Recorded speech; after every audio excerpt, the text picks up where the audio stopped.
Hi, I'm Jason and welcome to another video. In my last video I showed you how to rip a DVD using two free pieces of software. One was Make MKV and one was Handbrake, and the reason we use two is because Make MKV gets us past the encryption and Handbrake puts it down to a reasonable sized file that isn't too large. But I thought I'd share with you another DVD ripping application which is also free to use, and it's a lot more simplistic. However, and I'll get to the caveats at the end, but if you navigate to the following website, videoconverterfactory.com, and I will leave a link in the description so that you can go straight to the download of this free piece of software. On this particular website here, if we scroll all the way down to the bottom, we can see this WonderFox free DVD ripper Speedy, and you can download that here. Obviously I've already got it downloaded, and here it is over here on the left hand side, so I'm going to double click it.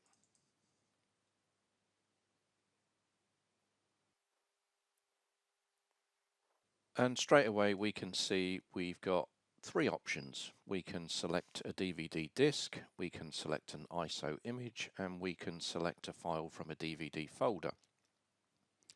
Obviously I've already got a disc in my DVD drive, so I'm going to select DVD disc, and I'm going to model this on the same DVD that I ripped in the previous video, so it's going to be cloudy with a chance of meatballs. So when I select it, we can see here, select a drive letter. It's already come up with my drive letter E, which is my DVD drive, and there is the film in there. And before I go any further, I'm going to select this box to say enhanced encryption, because some encryptions on some DVDs are stronger than others, and this one apparently breaks them all. So I'm going to click that. We get some information dialog, which basically says it's because we've clicked on enhanced encryption, it might take a bit longer to process. Well, I'm okay with that, so I'll say okay, and we're going to say okay. And now I can hear my DVD disc whirring up, and we can see it's loading all of the information into the application. Depending on the speed of your computer, it will depend on how quick this is, and obviously the speed of your DVD drive. I'm on a very low powered PC, as I probably mentioned in the previous video, and my DVD drive is, well, reasonably old. So I'm going to use the powers of video to forward this a little bit. Okay, now that's finished, and it did take, I would say, probably about 2 minutes on this computer I've got. And it's already done some of the hard work for us. We can see in the very top we've got our main movie, which has got a tick in the box next to it. It shows the format and the size, which is 6.5 gig, and the duration of the film and the resolution. And the output file format is set to MPG, and it claims it's going to rip it to the size of 2.5 gigabytes. So that's a considerable lower file size than the original, so that's good. So over on the right hand side here we have the ability to select high quality or low quality, and obviously this depends. If you go for high quality, then it's going to do it at a lower speed. For this example, I'm just going to leave it as it is. Now here's where some of the caveats come in. So we've got a format of MPG, which is a bit of an older video codec.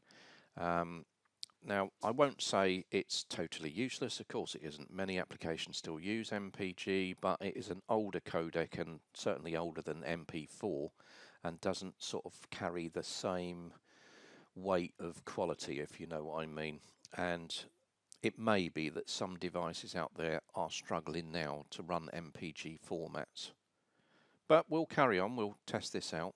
And one other caveat at the moment that I'd want to mention is this can only rip DVDs. It cannot do Blu-rays, as the previous video that I made on Make MKV and Handbrake both covers DVD and Blu-ray. So if I click this settings box here, I've got some settings that I can change. The encoder, which is Smart Fit, I'm happy for it to smartly fit it. The resolution, obviously I want to keep the original. The frame rate and the bit rate I'm just going to leave as smart fit. The encoder, like I said, unfortunately for the audio we've only got MP2 and AC3. I'm just going to leave it on MP2. Channel, sample rate, bit rate, volume, I'm just not going to worry about it. But one thing I am going to look at is down on the advanced settings here, I've got NTSC. Well, that's American, we're in the UK, so I would set that to PAL, and I'm just going to say save as and see what happens. Let's call it UK settings.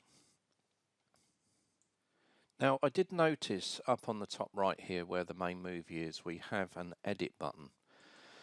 Unfortunately, when I click this, I didn't really get the option to change anything, really. So I would suggest not bothering. So I'm going to close that box. And then obviously the only other important thing we've got left to do is decide where the output folder is going to be, where we want this to rip it to. And by default it's set to my videos folder, so I'm happy with that. I'm going to leave it as is, and now I'm just going to click run. So I will say, you know, even though there are some downsides to this, its simplicity is really good. When you consider it's a one-stop button press, it's all done and dusted. I've just literally changed it from NTSC to PAL, so it may be just the sort of thing you're looking for. But the proof is in the pudding, so let's click run and see what happens. So we can see at the top here, we can see 0.4%, 6%, 7%. So obviously it's going to take some time. I would estimate it doesn't really give us a time. Oh, it does. It gives us a time remaining, which is 28 minutes, which is similar to the amount of time I would say it took to do the whole process of make MV and handbrake. So I'm going to let this run, and again with the power of video I'm going to use to speed this up so we can get to the end result.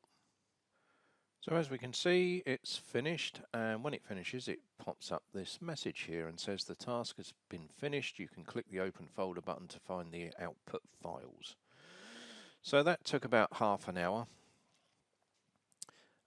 So let us go and see what has happened. So I'm just going to select open folder, and we can see here we've got Cloudy with a Chance of Meatballs.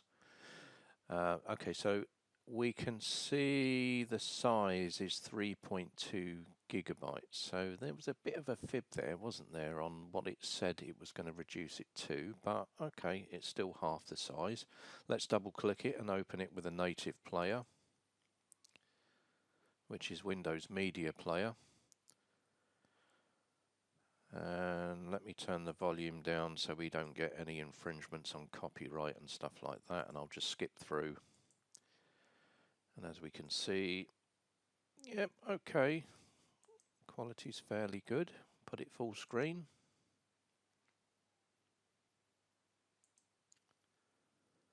Not too bad. I mean, you can't knock it if it's free, can you? And okay, it's still, granted, it is still too large in my opinion of a file. When we consider what I did on the previous video, and here is Cloudy with a Chance of Meatballs done using MKV and then handbrake. If I look at the properties of this video, we can see we got it down to 723 megabytes, so that's a considerable difference in size. But that's not to stop you also using handbrake to re-encode this to an MP4 format, bringing down the size, you know, to a much desirable level. So there you have it, WonderFox DVD Ripper Speedy. Literally put the DVD in, click run, and off it goes. Walk away for half an hour, come back, and you've got a ripped DVD with the encryption removed on your PC free of charge. I hope you found this tutorial useful. Please comment and let me know what you think about this software. Thanks for watching.